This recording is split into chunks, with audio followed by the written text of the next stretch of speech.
saludo desde la futura plaza José Gabriel Condorcanqui. Mi nombre, Augusto de Congas. Hermanos, quiero decirles algo.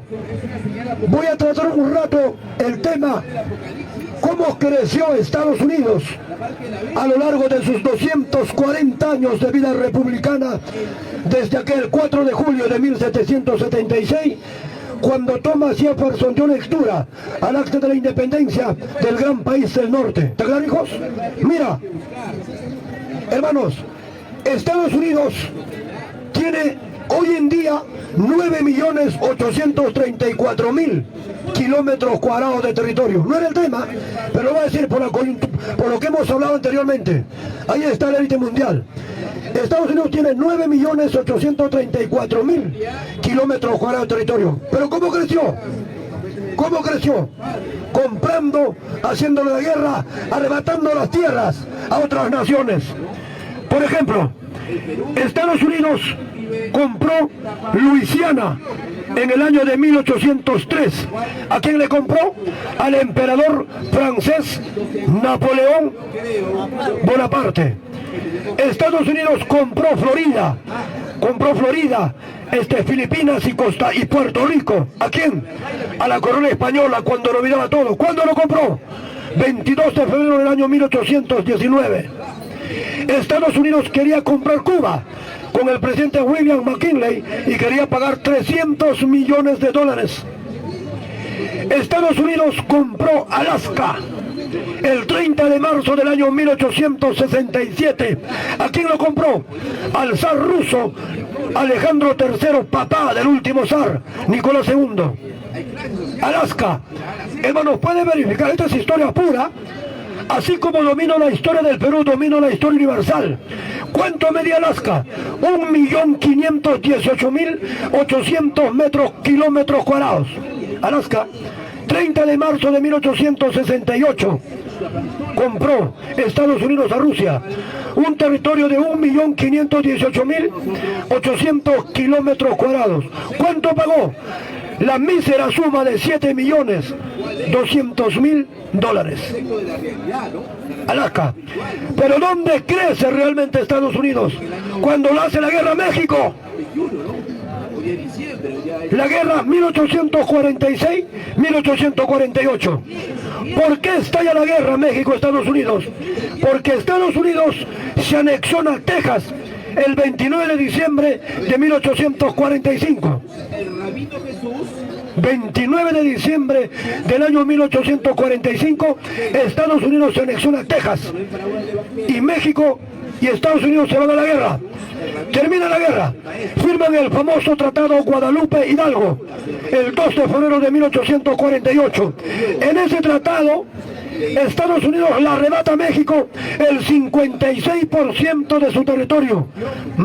Nuevo México, California, Texas, Nevada, Arizona y Utah.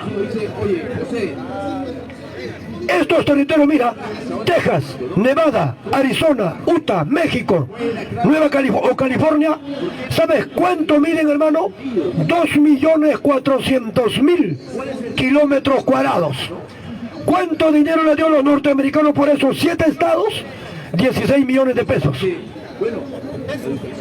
Así creció Estados Unidos, porque ahí está la élite mundial.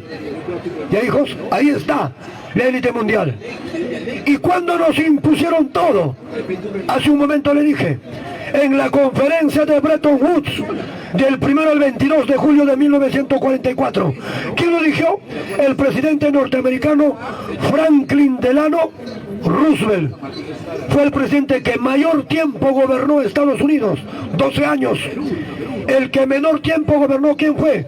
William Henry Harrison, 32 días. ¿Qué año? 1841. Para variar, como alguien dice. Ahí está la élite mundial. ¿Sabes quiénes dominan el mundo? Los israelíes, los ingleses y los norteamericanos. Ellos se han adueñado del mundo. ¿Qué no crees? Mira, esta conferencia de Bretton Woods es historia universal, hermano, ¿ya? Vamos a ver un poco la política, vamos a entrar de lleno a historia geopolítica internacional, ¿ya, hijos? Mira, Aprende, hermano, porque no hay historia universal. No hay. Profesores de historia universal, no hay. Te digo con total certeza, hermano. Mira, esa conferencia de Bretton Woods en Estados Unidos, del 1 al 22 de julio de 1944, allí nos obligó la élite mundial para utilizar al dólar como la única moneda para realizar cualquier transacción financiera o comercial, especialmente en los rubros de minería y petróleo. Y advertido estábamos, cualquiera que se opusiera a eso, país que se opusiera sería invadido, líder que se opusiera sería liquidado. ¿Qué más se hizo en esa conferencia? Se ordenó la creación de la Organización de las Naciones Unidas. ¿De cuándo data la Carta Fundacional de la ONU? El 26 de junio de 1945. Y fue un peruano que lo firmó también, Carlos Ulloa Sotomayor, ministro en ese entonces de Relaciones Exteriores. Muy bien. ¿Qué más nos impusieron ahí? La creación del Fondo Monetario y el Banco Mundial. ¿Está claro? Claro. Hermanos, entonces, te pregunto, la ONU es una constitución política del planeta. Y te pregunto algo más. ¿Dónde, en qué país están todos los organismos de alcance planetario? ¿Dónde están? ¿Están en Estados Unidos? ¿O están en Rusia? ¿O están en China? ¿O están en Europa, en África? No, todos están en Estados Unidos. Ahí está la élite mundial. Cuando Lenin dijo, el comunismo es la fase superior del socialismo, podría ser, pero es teoría. ¿Qué cosa más dijo Lenin? El imperialismo es la fase superior del capitalismo, dijo no. Ahí se equivocó. ¿Por qué se equivocó? Porque debería de haber dicho, el nuevo orden mundial es la fase superior del capitalismo imperialista. Te pregunto, hermano, ¿a dónde estamos más cerca? ¿Al comunismo o a un nuevo orden? ¿Se dan cuenta o no? ¿Estamos más cerca al comunismo o a un nuevo orden? A un nuevo orden. ¿Y quién diseñó todo esto? Henry Kissinger, ese judío que se escapó de Alemania, porque si no, carajo, la noche de los cristales rotos, 1938 lo hubiese agarrado, pero se escapó, se salvó. ¿Sabe quién se salvó ahí también? Este gran científico judío llamado Albert Einstein. También se escapó de Alemania. Mira, para hablar de este hermano, yo he leído muchísimo a Henry Kissinger. Tiene 3 obras monumentales: La China, Diplomacia y Nuevo Orden Mundial. ¿Sabes cuánto lo cotizan cada libro? $800. Ahora tú dirás, yo no tengo plata, me lo obsequiaron, pero solamente uno, Diplomacia. ¿Quién fue Henry Kissinger? Henry Kissinger, hermano, estuvo 7 años en el poder en Estados Unidos, durante el gobierno de Richard Nixon y durante el gobierno de Henry Ford. 7 años estuvo como asesor de seguridad nacional y secretario de Estado norteamericano. Él fue. Este señor Henry Kissinger hizo posible que Richard Nixon se reuniera con Mao Zedong en la China del 22 al 28 de febrero del año 1972. Él fue. Él logró esa unión. Richard Nixon visitó la China, se quedó una semana con Mao Zedong. ¿Y por qué? ¿Cuál fue el objetivo de Henry Kissinger de reunir a Richard Nixon con Mao Zedong? Para dejar de lado a Rusia, porque Rusia y China estaban empatados. De ahí nace divide y reinarás. Divide y reinarás. Entonces, hermano, mira, en el planeta Tierra hay una élite que domina el mundo. Le voy a recomendar un libro, El Club Bilderberg. la organización trilateral, puros masones. Los Illuminati son puros masones. Todos están en esto, hermanos, todos. ¿Sabes cuántas familias son? No pasa de 130 familias. Pedro Castillo no es nada. Pedro Castillo es un maniquí de ellos. No es nada, hermano.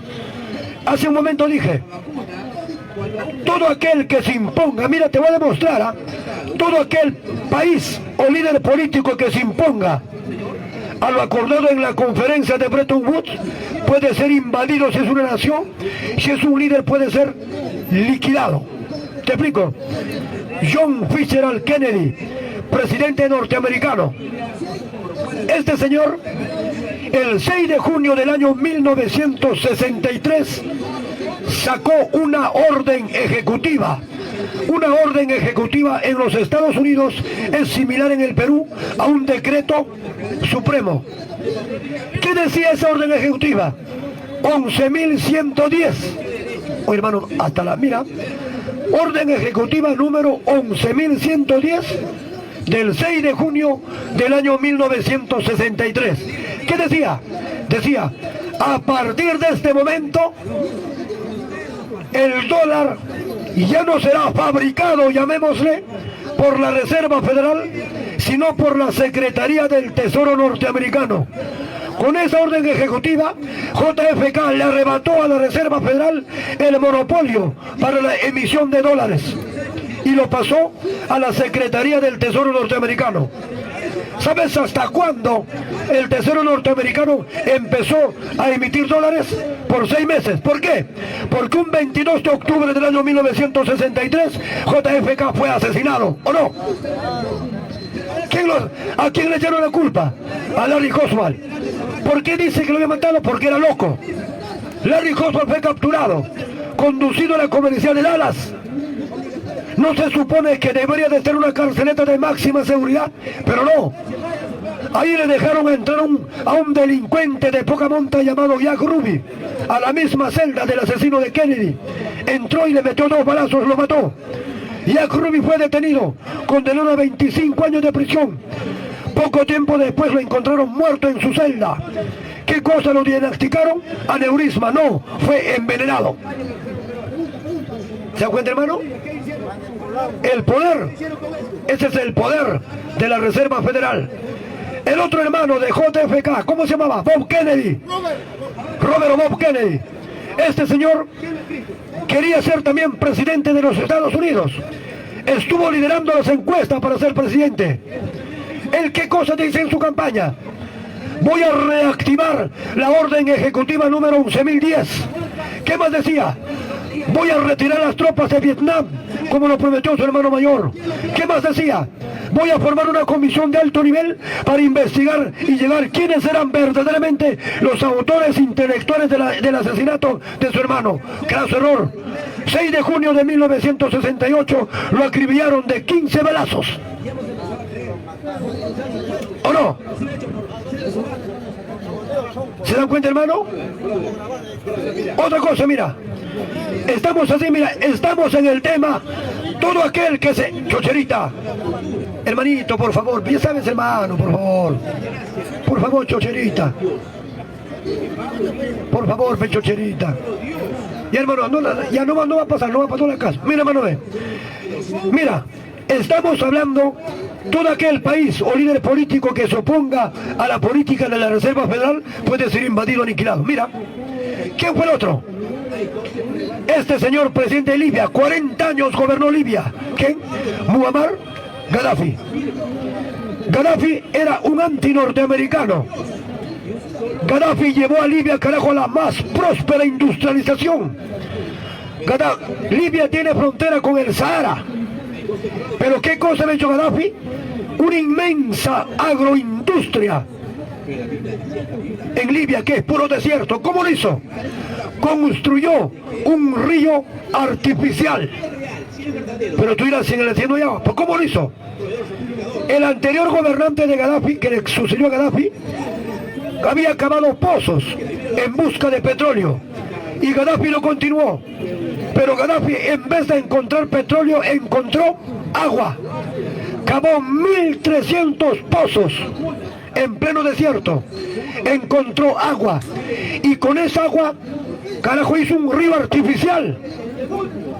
Y todo el desierto de Libia con el Sahara empezó a producir en agricultura. Libia estaba industrializado.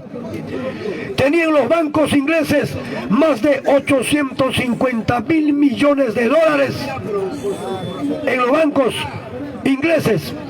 Entonces, ¿qué cosa pensó Gaddafi? Dijo lo siguiente: yo voy a formar, carajo, un gran banco africano. ¿Y para qué quería formar un banco africano? Para prestarle dinero a las 53 naciones del continente afro. ¿Pero dónde estaba? Sin intereses. Craso error. Craso error, hermano. 20 de octubre del año 2011, un dron lo reventó en 1000 pedazos. Otro, ¿quién fue? Saddam Hussein, presidente iraquí. ¿Qué cosa había hecho Saddam Hussein para que Estados Unidos lo invadiera? ¿Qué había hecho? No es como nos dijeron los medios de prensa, que fue por la invasión a Kuwait. Eso nos hicieron creer. Nos hicieron creer que Saddam Hussein estaba fabricando armamentos de destrucción masiva o armamentos no convencionales. ¿Qué cosa es un armamento no convencional? Aquel que no está regulado en el Tratado de Ginebra. Entonces, hijo Bush invade Irak. 2001 invade Irak, hijo Bush. Capturó a Saddam Hussein, ¿o no? Lo llevó a los Estados Unidos y el 30 de diciembre del año 2006 lo ahorcó. ¿Cuál fue el pecado de Saddam Hussein? ¿Sabe qué hizo este señor? Irak era uno de los productores de petróleo en Medio Oriente. ¿Qué hizo? En vez de seguir vendiendo su petróleo en dólares, empezó a venderlos en euros. Por eso lo mataron. Por eso, otro, Omar Torrijos, presidente panameño. Este señor Omar Torrijos, el 7 de diciembre del año 1977, obligó al gobierno norteamericano a firmar ese famoso tratado Torrijos-Carter. Presidente era Jimmy Carter, norteamericano. Firmaron ese tratado 7 de diciembre de 1977. En ese tratado dice lo siguiente: los norteamericanos tendrán la administración del Canal de Panamá hasta el 31 de diciembre de 1999. Se cumplió a cabalidad. A partir de ese momento, los panameños administran su canal. Pero ¿cuál fue el error que cometió Omar Torrijos? Dijo lo siguiente: vamos a ampliar el canal de Panamá. Hasta ahí estaba bien. Pero dijo, pero para eso no necesitamos capitales norteamericanos, sino capitales y tecnología japonesa. Craso error. 31 de mayo de 1981, su avión explotó en los cielos de Panamá. Muerto. ¿Está claro? ¿O alguien duda? ¿Ah? Eso es el hegemón del mundo, Estados Unidos. Mira, Estados Unidos, hermano, puede invadir cualquier país. Estados Unidos si quiere invade Sudamérica, no el Perú, Sudamérica. ¿Por qué? Porque tiene el control de la Organización del Tratado Atlántico Norte, la OTAN, un organismo netamente militar. 4 de abril de 1949. ¿Quién lo creó? El presidente norteamericano Harry Truman. Mi amigo, carajo, este muchacho es buenazo, ¿ah? Es bueno, ¿verdad? Este muchacho, así como tú le ves, es buenazo, hermano. ¿Ah? Harry Truman fue el que creó la OTAN. ¿Y a cuántos países agrupa la OTAN? 33 países. ¿Qué dice el artículo 4 de la OTAN? Dice: cualquier país que ve peligrar sus fronteras pedirá a la OTAN la activación del artículo 4 de la Organización del Tratado Atlántico Norte. ¿Qué dice ahí? Que ante la solicitud de cualquiera de los miembros de la OTAN, todos van en su ayuda. ¿Y cuál es el único país en Sudamérica que el año 2018 Donald Trump lo metió a la OTAN. ¿Cuáles? ¿Qué países? Colombia. ¿Por qué?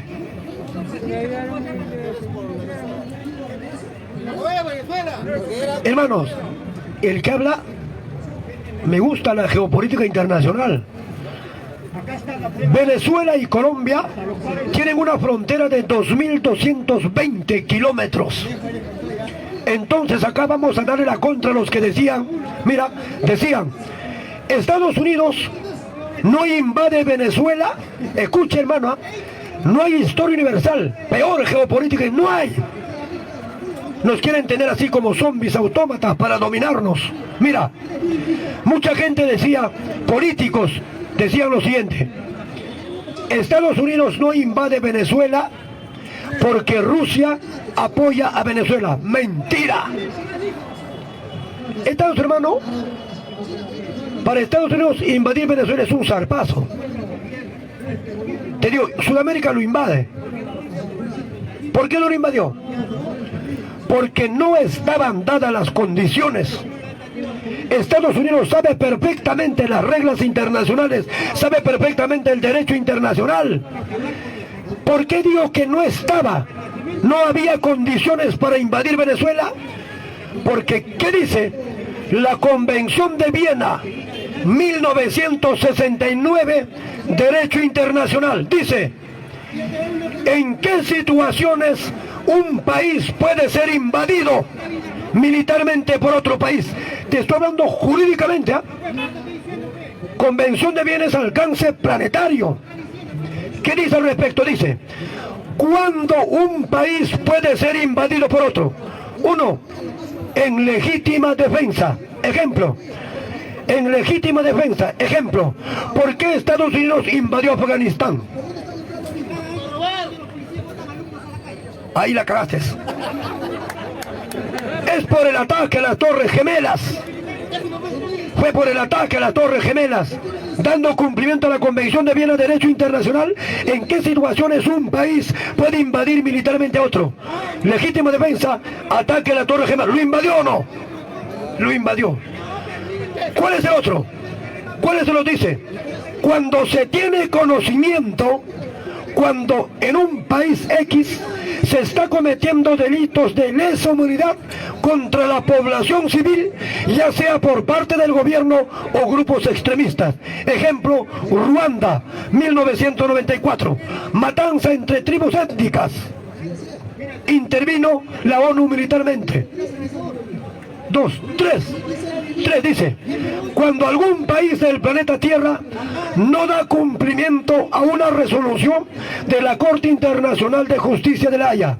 Ejemplos no hay. Te pregunto, ¿en Venezuela estaba inmerso en alguno de estas tres causales que he mencionado? No. Por eso no lo invadieron. Pero cuando querían hacerle caer en la trampa, ¿recuerdan ustedes cuando hubo un convoy que llevaba alimentos patrocinado por la Cruz Roja en la frontera del puente Bolívar, creo que se llama, frontera Venezuela-Colombia? ¿Recuerdan o no? Ustedes no recuerdan nada, hermano. ¿Recuerdan que una caravana de vehículos inmensos cargados de alimentos llegó hasta el puente internacional en la frontera Venezuela con Colombia? Y luego incendiaron eso, ¿recuerdan o no? ¿Quiénes lo incendiaron? Los que llevaron los vehículos. Cuando te digo esto, hermano, no te estoy diciendo que soy hincha de nadie. Yo no soy hincha de nadie, ¿eh? Cuando yo digo que incendiaron los que llevaron, no estoy hablando a favor de Maduro. Yo no soy hincha de nadie. Alguien puede, ese está de acuerdo conmigo. No, hermano. Yo soy hincha, carajo, de José Gabriel Condorcanqui o Tupac Amaru II. ¿Perfecto? Pero te estoy contando la verdadera historia. Entonces, cuando incendian los camiones cargados de víveres, ¿qué cosa se buscaba? De que Nicolás Maduro pise el palito y empiece a acribillar a los que estaban incendiando el vehículo. Él sabía, no lo hizo. ¿Qué pasaba si hacía? Colombia le declaraba la guerra. Y ahí se metía la OTAN. ¿Se dan cuenta? Así es, hijo, así es. Mira, entonces, Es por eso que Estados Unidos no invadió Venezuela. Porque en Venezuela, ¿por qué? Porque en Venezuela no había atacado a Estados Unidos. No había legítima defensa. Porque en Venezuela no se comprobó fehacientemente que Maduro estaba masacrando a su población. No se comprobó. Y por último, porque Venezuela no tenía nada que ver con la Corte Internacional de Justicia de la Haya. ¿Perfecto? No había ningún motivo para hacerlo. Hermanos, ¿usted cree? Mucha gente dice así, ¿no? Rusia apoyó a Venezuela, por eso Estados Unidos no le invadió, porque le tiene miedo a Rusia. Hermanos, Rusia, China y Estados Unidos son lo mismo. Son países imperialistas. Esos tres países quieren ser los dueños del mundo. Eso tienes que entender. ¿Tú crees que los chinos son amigos del Perú? ¿Tú crees que los rusos son amigos? Nadie, hermano. Tienes que partir de esta premisa. Entre países no hay amigos. Entre países hay intereses. No hay amigos. ¿Por qué los rusos y los chinos diplomáticamente salían a favor de Venezuela? ¿Por qué? ¿Porque querían a Venezuela? No, por su petróleo. Por su petróleo. Y hoy en día el 90% del petróleo venezolano está empeñado a los rusos y a los chinos. Eso es real. ¿O no, hermano? Este es el único que entiende, carajo. Ari, sí, va a ser muy bien, carajo. Ya, vos te metes un puñete, vos te metes. Esto es así, hermano. Entonces, Estados Unidos no invade Venezuela porque no se dieron el marco que estipula la Convención de Viena en el título de Derecho Internacional. ¿O se dieron? No se dieron. Por eso no lo invadió. Entonces, Estados Unidos, ¿por qué invitó a Colombia a ser parte de la OTAN? ¿Por qué? Para provocar a Maduro. Colombia le declara guerra a Venezuela y lo invaden, hermano. Pero hoy en día ya no hay necesidad, ya no hay necesidad. Ya no hay. Antes era la cosa más picante. Ahora no. Entonces, hermano, los norteamericanos, mira, ¿qué cosa tiene hoy en día Estados Unidos para ser el hegemón del mundo? ¿Qué cosa tiene? 3 columnas, pilares fundamentales. ¿Qué cosa tiene? El poder político, influencia a nivel planetario. El poder económico, el dólar, está en todos los países del mundo. ¿O no? ¿Cuál es el otro? El poder militar. Estados Unidos en el mundo tiene más de 1.200 bases militares. Hasta donde yo sé, en el Perú conozco 4. Pero en Arabia, en Medio Oriente, tiene más de 800 bases militares. Estados Unidos ya se apoderó de Arabia Saudita, de Kuwait. Escucha, hijo, métele un puñete, métele un puñete. Hermano, tranquilo, pues, hermano.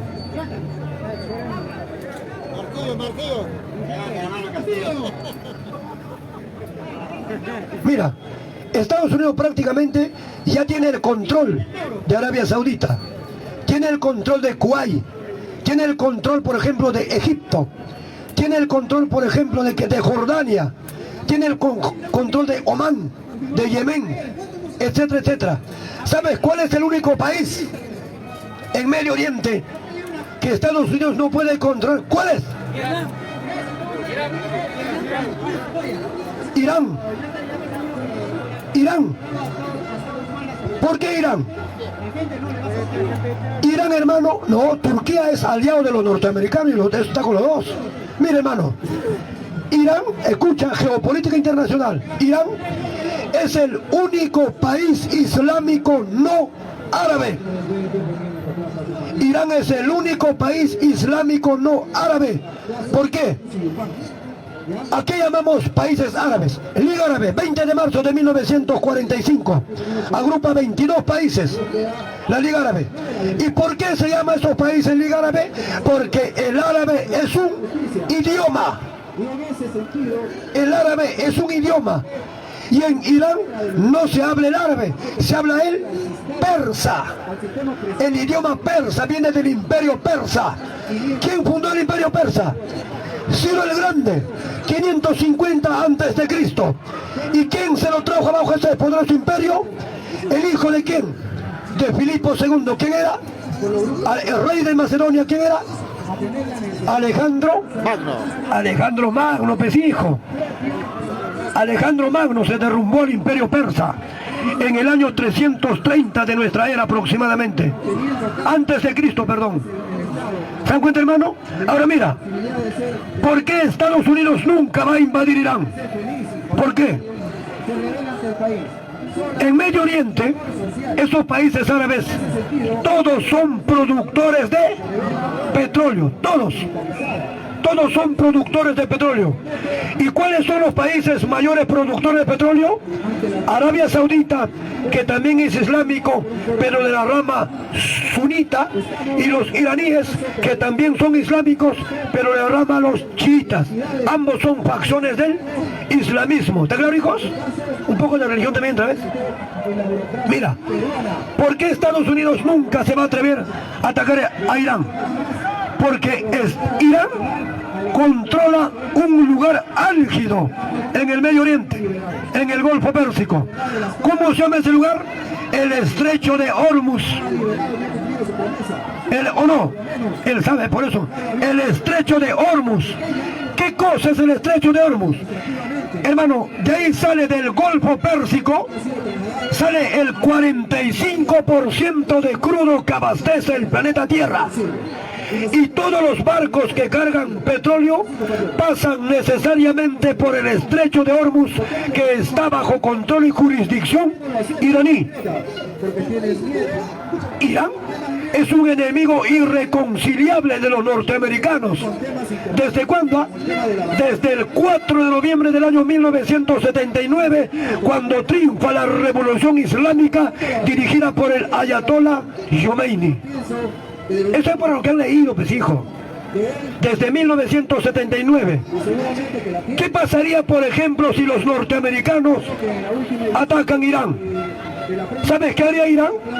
Ni siquiera le respondería a los norteamericanos. ¿Sabes qué haría? Solamente bloquearía el Estrecho de Hormuz. Lo bloquea. ¿Y qué pasaría el Estrecho de Hormuz bloqueado? En una semana, el barril de petróleo llegaría tranquilamente a los $500. ¿Te aseguro? Vuelvo a repetir. Todo el petróleo que produce el Golfo de Pérsico, que hay como 15 países, sale necesariamente por el Estrecho de Hormuz bajo jurisdicción iraní. Si Estados Unidos ataca a Irán, Irán solamente, este es el estrecho, ¡prum!, lo cierra el estrecho. El petróleo, una semana, supera tranquilamente el barril los $500. ¿Te aseguro, hermano? Que crece, ¿verdad? ¿Quién ha leído, por ejemplo, la historia del canal de Suez? O la guerra de Yom Kippur entre Egipto e Israel. Hay mucha historia que está escondida. Por eso Estados Unidos nunca va a atacar Irán. Por ejemplo, cuando Estados Unidos mata a ese general Soleimani iraní, ¿dónde lo mató? ¿En Irán o en Siria? ¿Dónde lo mata? En Irak lo mata, ¿sí o no? ¿Y por qué no lo mató dentro del territorio iraní? Porque eso podría ser considerado un hecho de guerra de acuerdo al Tratado Internacional o la Convención de Ginebra. Por eso no lo hizo. Esperó que saliera, ahí lo mató. Con un dron. ¿Cómo es, no? Hay muchas cosas que, mira, este metro cuadrado, ahí estaba el general Soleimani, ¿no? Ahí cayó el misil. Ahí. ¿Cómo? ¿Cómo? ¿Sabes qué cosa emplearon los norteamericanos? Lo que se llama las coordenadas geográficas. ¿Y qué elementos conforman las coordenadas geográficas? Los meridianos y los paralelos. Hermano, si acá hay una pizarra, carajo, yo te demuestro, hermano, te demuestro qué cosas son coordenadas geográficas, qué cosa es un meridiano, qué cosa es un paralelo. ¿Cuántos meridianos hay? 360 meridianos que unen polo norte con polo sur. ¿Cuántos paralelos hay? 180 paralelos que circundan el planeta Tierra. ¿Cómo se llaman esos? Coordenadas geográficas. ¿Para qué sirven? Para ubicar con exactitud milimétrica cualquier parte del planeta Tierra. Es fascinante conocer, hermano, ¿verdad? Mira, ¿sabes cuándo Estados Unidos todavía se apagaba o tenía recelo? Cuando existía la ex Unión de Repúblicas Socialistas. Y esa Unión de Repúblicas Socialistas unía a 15 países. ¿Y en qué organismo estaban unidos? ¿En qué organismo? Pacto de Varsovia. ¿Han escuchado o no? El Pacto de Varsovia, 14 de mayo de 1955. ¿Quién gobernaba esta Rusia 1955? Nikita Khrushchev. Él creó el Pacto de Varsovia para balancear a la OTAN desde 1949. ¿Y cuándo cae el Pacto de Varsovia? Cuando cae el muro de Berlín, el 9 de noviembre de 1989, después de haber pervivido 28 años, cae el muro de Berlín. Ahí se derrumba la ex Unión de Repúblicas Socialistas, el Pacto de Varsovia desaparece y Estados Unidos se erige como el hegemón del mundo. ¿Te das cuenta, hermano? ¿O alguien piensa que estoy mintiendo? ¿Ah? Está, por ejemplo, ¿qué cosa dije más, hermano? Tiene el dólar. ¿Por qué el rublo ruso o el yuan chino no es aceptado en todos los países del mundo? ¿Por qué, por ejemplo, si yo tengo 100 rublos rusos y me voy a una pollería no me aceptan? ¿Por qué? ¿Por qué? ¿Se dan cuenta? No es comercial. La única moneda que es comercial es el dólar. Pero te digo algo más, hermano. Mira, desde la fundación de la Reserva Federal, el 23 de diciembre del año 1913, por ejemplo, ¿qué hacía la Reserva Federal para fabricar, por decir, $1.000.000? ¿Sabes qué tenía que pasar? Para fabricar $1.000.000 a las arcas de la Reserva Federal tenía que entrar necesariamente oro valorizado en $1.000.000. Por eso lo llamaron el patrón oro. El patrón oro. El patrón oro de dólar, ¿hasta cuándo se dio? ¿Usted cree que esto hoy en día? No. ¿Sabes hasta cuándo se dio? Hasta el 15 de agosto de 1971, cuando el presidente norteamericano Richard Nixon dijo en su Congreso: a partir de este momento no hay patrón oro para el dólar. A partir de ese año, el dólar es empleado o se fabrica mediante una maquinita. ¿Recuerdan lo que hacía Alan García Pérez? Igualito. Pero te preguntarás, si ellos emplean la maquinita, ¿por qué no hay inflación en Estados Unidos como en el Perú? ¿Sabe por qué?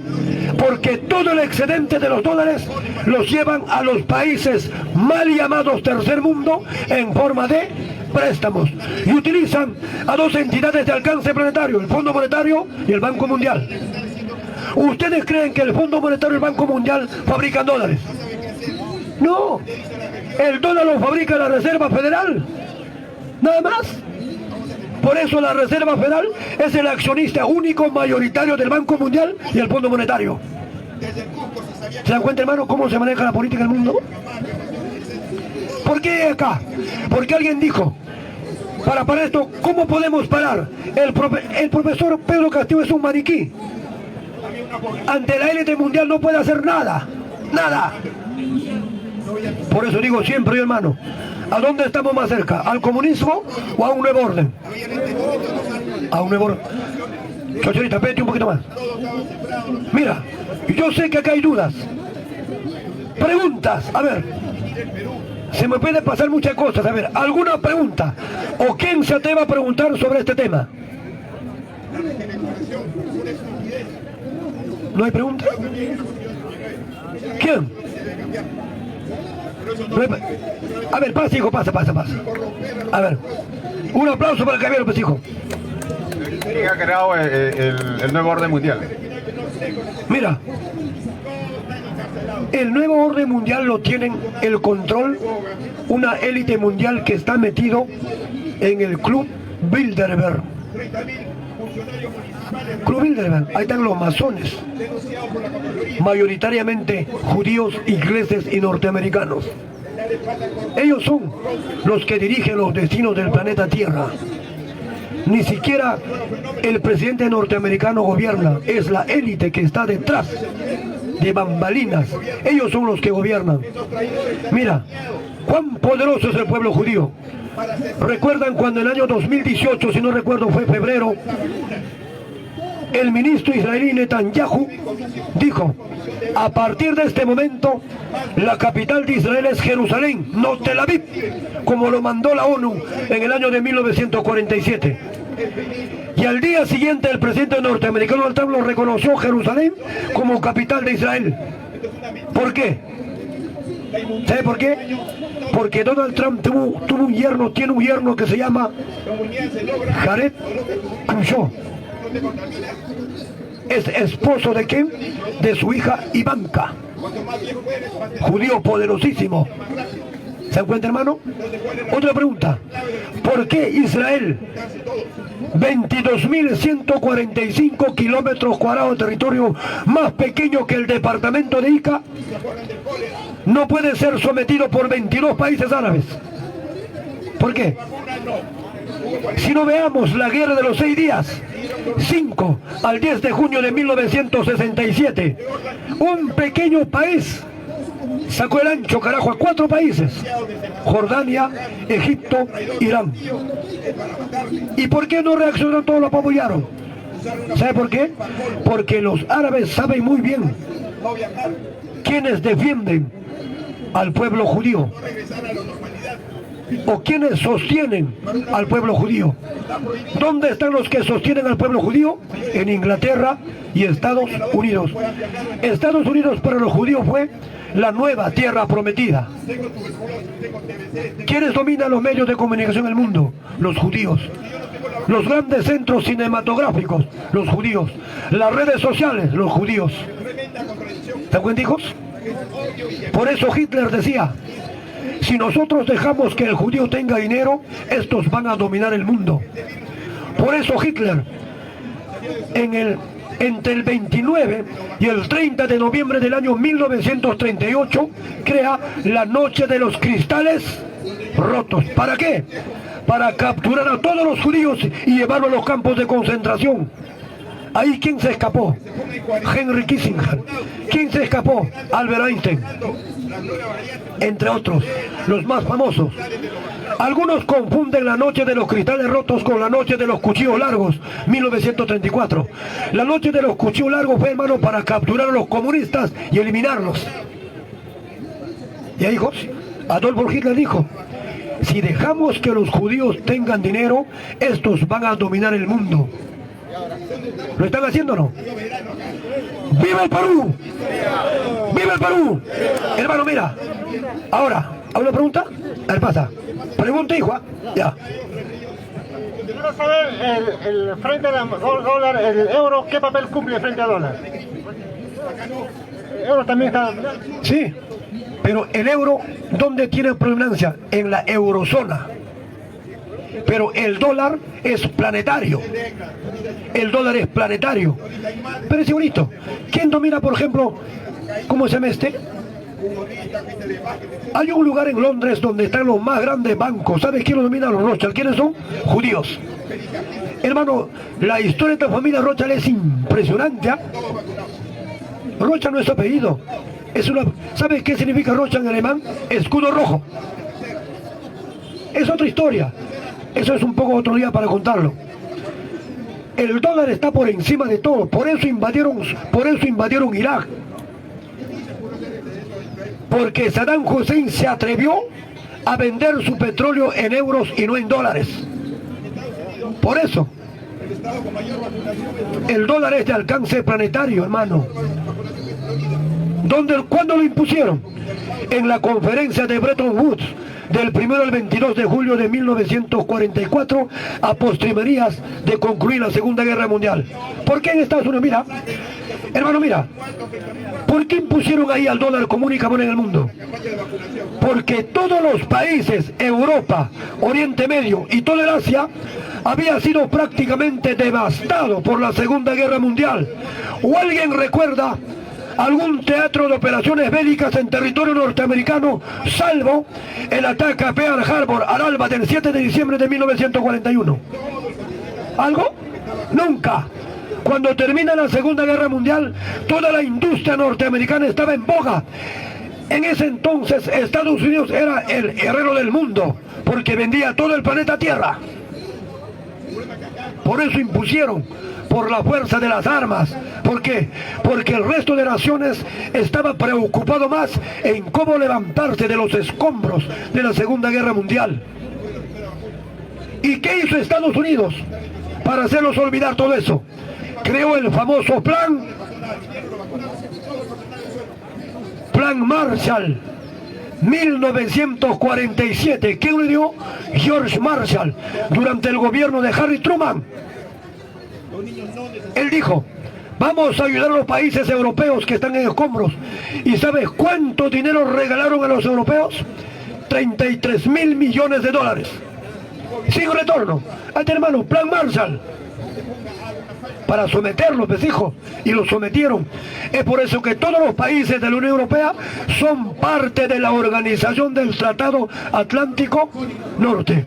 Y tiene a su incondicional, ¿quién es? Los ingleses.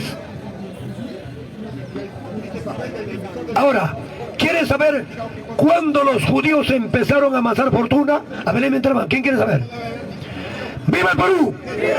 Hermanos, te voy a demostrar cuando los judíos empezaron a amasar grandes fortunas. Por eso hoy dominan el planeta Tierra. Pero pueden apoyar este espacio, hermano. Apoya este espacio, hermano. Estamos en Historia Universal. ¿Ya, hijos? ¿Dónde está el soldado sargento? ¿Dónde está el sargento? Agárralo, hijo. Tu apoyo voluntario, hermano. No te vayas, ¿ah? Si te vas, te pierdes lo mejor. Bienvenidos, bienaventurados los que están acá. A ver, compañeros, apoyan al historiador. Apoyan al historiador. Siquiera para su caldo de gallina, algo. Vaya, más, tota. Ven, ven. Apúrate. Accedemos. A ver.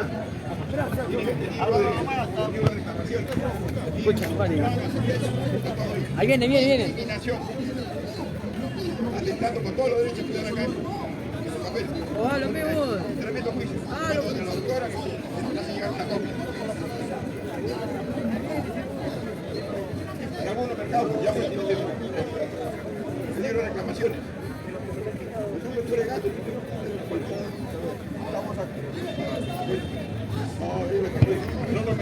Colaboren, caballeros. Estamos acá a partir de las 4 de la tarde todos los días para la recolección de firmas hasta las 9 de la noche.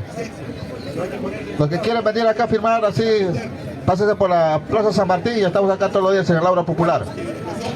Ahorita ya el historiador ahorita viene.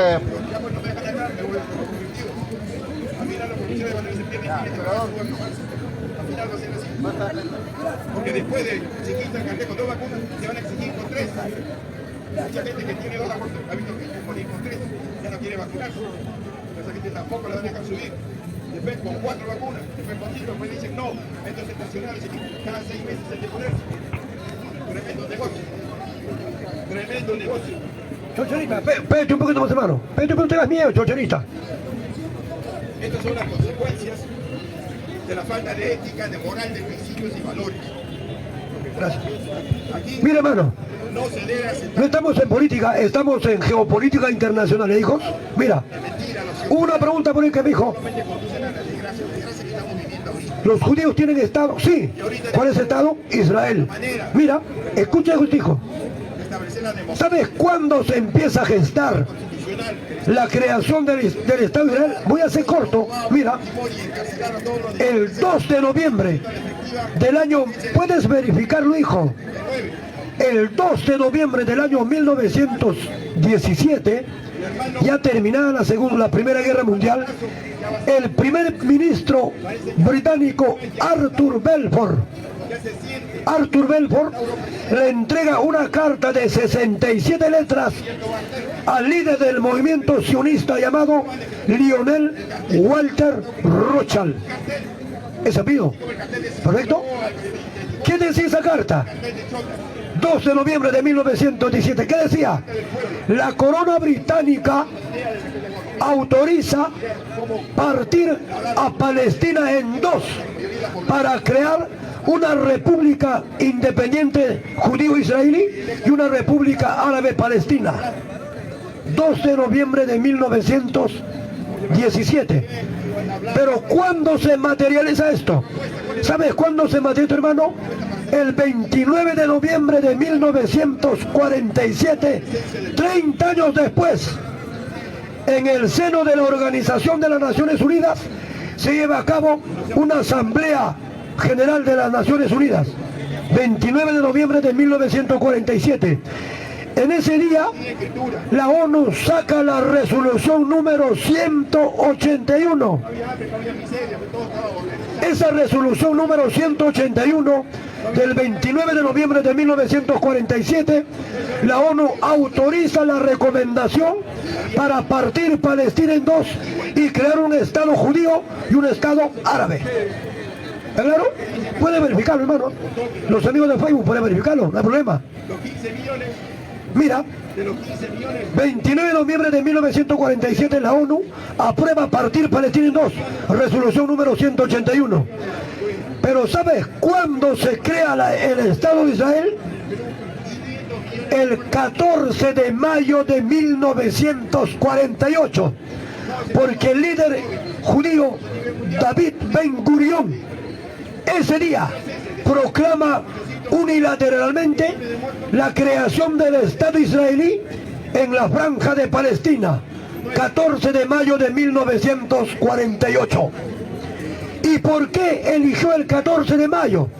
Porque el 15 de mayo a las 12 del día se cumplía el mandato de protectorado que tenía Inglaterra sobre la franja de Palestina. Ahí nace el Estado judío.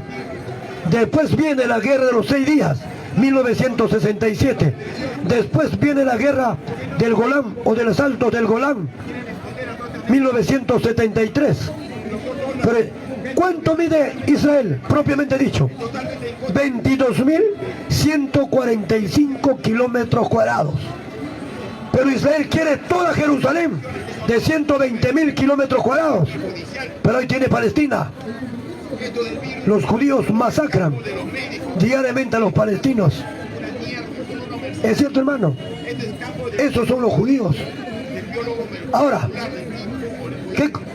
¿quién preguntó sobre esto? Espero que... ¿Está claro, hermano? ¿O quiere saber algo más? Gracias. Él me preguntó, ¿cómo nace el Estado israelí? Mira, al paso, pasa.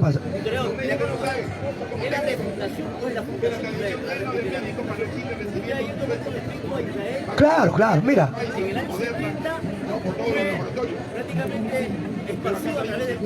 Mira. Claro, mira, si vamos a hablar, tenemos que tocar los templos bíblicos, tiempos bíblicos. ¿Por qué le ponen Israel? Israel le ponen a Jacob, hijo de Abraham, nieto de Abraham. Él se pelea, dice la leyenda, al lado de un arcángel, por eso lo ponen Israel. Por eso. ¿Cuándo nace el judaísmo? Dios, dice la ley, no sé, hermano, Dios dice a Abraham, deja el politeísmo. ¿Por qué? Porque los judíos también adoraban a diferentes dioses. ¿O no? Ajá. Claro, Abraham, el pueblo. Ya. ¿Y dónde nacen los judíos? A ver, explica, ¿dónde nacen los judíos? Precisamente... Pasa acá. Pasa acá, pesijo, pasa acá. Es que me estás interrumpiendo, pesijo. Me estás interrumpiendo. ¿Sabes dónde nace la religión judía? De las 12 tribus de Judá. ¿Perfecto? Por eso estoy obviando, el Señor me preguntó el nacimiento del Estado israelí, porque Israel viene de templos bíblicos, 1800 años antes de Cristo. Si te digo, por ejemplo, el templo de Jerusalén que construyó Salomón fue 960 años antes de Cristo. Y por último, ¿cómo podemos entender el odio entre árabes y judíos si los dos son hermanos de sangre? ¿Por qué? Porque los judíos descienden de Abraham y los árabes descienden de Isaac, hijo de Abraham. Es una guerra fratricida. ¿Qué los separó? La religión. O sea que hablar del pueblo de Israel, hermano, es tiempos bíblicos, pues hijo, pero estamos recortando desde la creación del Estado israelí como república, como lo conocemos hasta este momento. Y el primer judío que luchó por un movimiento sionista, ¿quién fue? Teodoro Herzl. Es otra historia. Por ejemplo, tenemos que hablar de Chaim Weizmann. Mira, acá hay algo interesante con Chaim Weizmann. Cuando David Ben Gurión, en el año de 1948, dice, muere, los políticos judíos israelíes dicen, ¿sabes a quién le envían una carta para que sea presidente? A Albert Einstein. Albert Einstein radicaba en Estados Unidos, le envían una carta, le dicen, señor Albert Einstein, quiero que vengas inmediatamente a Israel para que ocupes la presidencia de la República de Israel. Albert Einstein, ¿qué le contesta? Dice, mi campo no es la política, yo no sabría qué hacer como presidente, porque mi campo es la ciencia, además tengo 73 años. Sí, Albert Einstein rechazó la presidencia israelí en el año de 1948. Podemos hablar mucho más. Hablar, hermanos, es hablar de la historia de todo Medio Oriente. Pero quedémonos con lo que prometí. Cuando los judíos empiezan a amasar fortuna, tendríamos que retroceder a la Edad Media. ¿Cuándo nace la Edad Media? Con la caída del Imperio Romano de Occidente en el año 476 de nuestra era. ¿Hasta cuándo? Hasta la caída del Imperio Romano de Oriente, Imperio Bizantino, el 29 de mayo de 1453, cae el Imperio Romano de Bizantino. Pero tú dirás, ¿no? ¿Por qué hay un Imperio Romano de Occidente y un Imperio Romano de Oriente? La explicación es fácil. En el año 395 de nuestra era, era emperador romano Teodosio II. Este señor dividió el Imperio Romano en dos. El Imperio Romano en Occidente era toda Europa. El Imperio Romano de Oriente era todo Medio Oriente. O también lo conocen como el Imperio Bizantino. ¿Por qué bizantino? Porque su capital era Bizancio. Bizancio después pasó a ser Constantinopla, gracias al Imperio Romano Constantino. Y Constantinopla, hoy en día, ¿qué ciudad es? Estambul, Turquía. Lo que hoy es Estambul, antes fue Constantinopla. Antes de ser Constantinopla fue Bizancio. ¿Dónde queda? En Turquía. Y Estambul es la puerta de entrada de Asia a Europa. Estambul es una ciudad euroasiática. La mitad está en Europa, la mitad en Asia. ¿Qué lo separa? Un río. ¿Cómo se llama? El Bósforo. Un aplauso, mis hermanos. Es que ¿sabe qué, hermano? Yo tengo más de 50 años de lectura. Para explicarte algo no necesito libro, hermano. Y te juro que no sé manejar muy bien esos celulares, ¿ah? Yo tengo un celular chanchito, es un ladrillazo, eso. No lo cargo porque pesa mucho.